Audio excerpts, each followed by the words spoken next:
For your eyes only can see me through the night. For your eyes only, I never need to hide. You can see so much in me that's new. I never felt till I looked at you. For your eyes only for you. At this point in time, it almost seemed like there was a good, bad pattern to the Roger Moore Bond films. Live and Let Die was good, The Man with the Golden Gun was bad, very bad. The Spy Who Loved Me was good, Moonraker was bad. So by that logic, For Your Eyes Only should be good, right? Well, yeah. Actually, it is pretty good.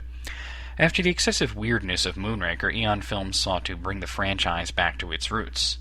Again. And do a down-to-earth Bond film. For Your Eyes Only would wind up taking this one step further, as even Live and Let Die had supernatural undertones, and The Spy Who Loved Me had outlandish gadgets and jaws. So in setting out to make a realistic Bond film, they got rid of all the insane gadgets, outlandish themes, and campy humor. Even Bond's car, the Lotus Esprit from The Spy Who Loved Me, got destroyed in this film, and he's forced to use a more normal car. Though he does get a souped-up Lotus Esprit Turbo later in the film, it's a more realistic spy car and definitely will not drive underwater. Also, for the first time, the title of the movie is not taken from one of Ian Fleming's novels. Fleming wrote 12 novels: Casino Royale, Live and Let Die, Moonraker, Diamonds Are Forever, From Russia with Love, Dr. No, Goldfinger, Thunderball, The Spy Who Loved Me, On Her Majesty's Secret Service, You Only Live Twice, and The Man with the Golden Gun. So Eon Films had adapted or used the titles of all of them, except for Casino Royale, probably because that had already been made into 2 unofficial movies, and they wanted to avoid confusion. So instead, this film takes the title of a collection of James Bond short stories, For Your Eyes Only, which is also the name of one of the stories found within. The movie itself is partially based off of the story For Your Eyes Only, though it also has elements of another story, Risico, also found in the book For Your Eyes Only. So it sort of adapts 2 stories from the book, one of which is the title of the book itself. Unfortunately, much like The Spy Who Loved Me before it, it was once again up against a blockbuster. This time it was Raiders of the Lost Ark. Though the film did manage to make a respectable sum, the modern equivalent of over $480 million. One thing the film is known heavily for is the pre-credit sequence. Usually in the Bond movies, the pre-credit sequence sets up the rest of the movie, but in this case it was unrelated to the rest of the film, and in fact wrapped up an old plot line.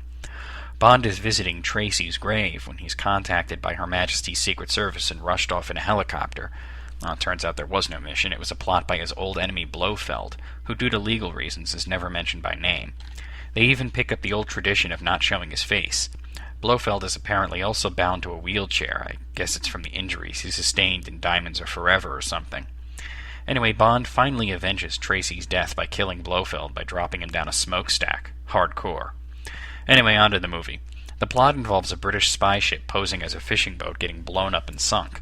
For once there's no supervillain plot. They accidentally blew themselves up when an old sea mine is entangled in their fishing nets. Anyway, the government sends out an agent to find the wreckage, but he's murdered by a Cuban hitman, Hector Gonzalez, along with his wife. The man's daughter, Melina, the main Bond girl of the film, played by Carol Boquet, has vowed revenge on Gonzalez for killing her parents, and she winds up teaming up with Bond, who is sent to find out who murdered her father. Bond winds up finding the wreck and recovering the lost spy equipment, but he's captured by the man who hired Gonzalez, the main villain of the film, Aris Christados, played by Julian Glover. In a scene from the book Live and Let Die, he attempts to kill Bond and Melina by dragging them behind his boat through a coral reef, knowing that they'll get cut up and then eaten by sharks. Of course, Bond gets out of it, and the two go after Christados, who is killed by a third party, Bond's ally, Milos Colombo. The film is great, with a compelling plot, based strongly off of Fleming's works, great acting, and a Bond girl who is more than just eye candy, but actually is an interesting character who contributes to the overall plot and tone of the film. It's also quite a bit darker than the previous films, to the point where some scenes are considered controversial, such as when Bond kicks a henchman's car over a cliff. One issue I do have with the film is the secondary Bond girl, some ice-skating bitch named BB Doll, played by then-popular actress Lynn-Holly Johnson. She's pretty annoying and constantly trying to get with Bond, who is clearly not interested as she's way too young for him. She just shows up to be annoying and to hit on Bond, and it really doesn't fit with the rest of the movie. Other than that, though, For Your Eyes Only is a damn good film, and ranks right up there with The Spy Who Loved Me as one of Roger Moore's best, and as such, I give it an 8 out of a possible 10.